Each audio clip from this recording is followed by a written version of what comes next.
Hello বন্ধুরা, যারা যারা বৃদ্ধ ভাতার ফর্ম ফিল আপ করছো আর বুঝতে পারছো না এখন কি হবে সেই ফর্মগুলোর, বা তোমাদের বৃদ্ধ ভাতা হয়েছে কি হয়নি সেই স্ট্যাটাসটা কোথা থেকে চেক করবে, আর যারা যারা এখনো পর্যন্ত বৃদ্ধ ভাতা ফর্ম ফিল আপ করো নেই তারা তারা অনলাইনে ফর্ম ফিল আপ করে নিতে পারো।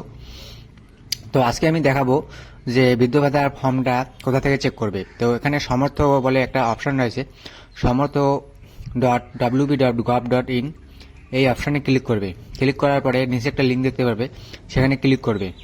এরকম একটা তোমাদের সামনে ইন্টারফেস খুলে যাবে। তো এখানে দেখবে যে লগ ইন বলে একটা অপশান রয়েছে। তো এখানে নতুন যারা আবেদন করবে তাদের জন্য লগ ইন অপশানে ক্লিক করতে হবে।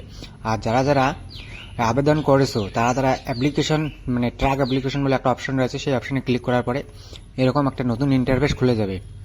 তো খুলে যাওয়ার পর তোমার এখান থেকে দেখবে যে অনেক কিছু রয়েছে, জয় জোহর ফর এসটির জন্য, তারপর এমএসএমই পেনশন, তারপরে ওল্ড এজ পারসন ফার্মার, তারপরে ওল্ড এজ পারসন ফিশিং মানে ফিশম্যান, অনেক কিছু রয়েছে।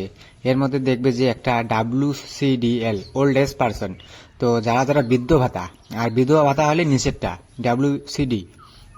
তো আমরা বৃদ্ধ ভাতার করবো, তবে এর জন্য আমরা তোমাদের জন্য তিনটে অপশন রয়েছে, মোবাইল নম্বর, আধার কার্ড নাম্বার, আর একটা আইডি অ্যাপ্লিকেশন আইডি নাম্বার। তো যে কোনো তো একটার মধ্যে দিয়ে দেখলে হবে।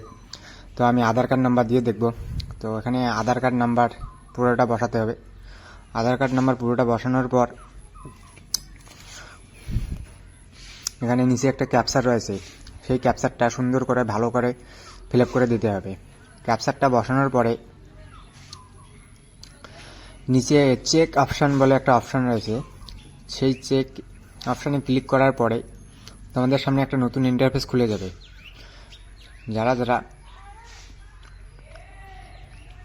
আবেদন করেছো, যাদের আবেদনটা মানে সাকসেস হয়েছে বৃদ্ধ ভাতার ফর্ম, তারা এরকম একটা পেজে খুলে যাবে। তো তোমরা দেখতে পারছো যে এখানে অ্যাপ্লিকেশন আইডি নাম্বার দেওয়া আছে, আর যার নামে বৃদ্ধ ভাতা করা হয়েছে তার নামটা দেখাবে, আর তার ব্যাংক ডিটেলসটা ওখানে দেওয়া থাকবে। সে কোন রাজ্য থেকে আসে বা কোন মিউনিসিপ্যালিটি থেকে আসে, তার গ্রাম কী আছে, জিপি কী আছে, সব কিছু এখান থেকে দেখাবে। আর যদি কেউ টাকা পেয়ে থাকে, পাশেই একটা চেক অপশানে দেখো কোন কোন সালের স্টেটমেন্ট দেখাবে। ভিউ বলে একটা অপশান আছে, সেই ভিউয়ে ক্লিক করার পরে তোমাদের স্টেটমেন্ট দেখাবে কোন কোন সালে টাকা কত টাকা হয়েছে। ভিডিওটা হেল্পফুল হয়ে থাকলে অবশ্যই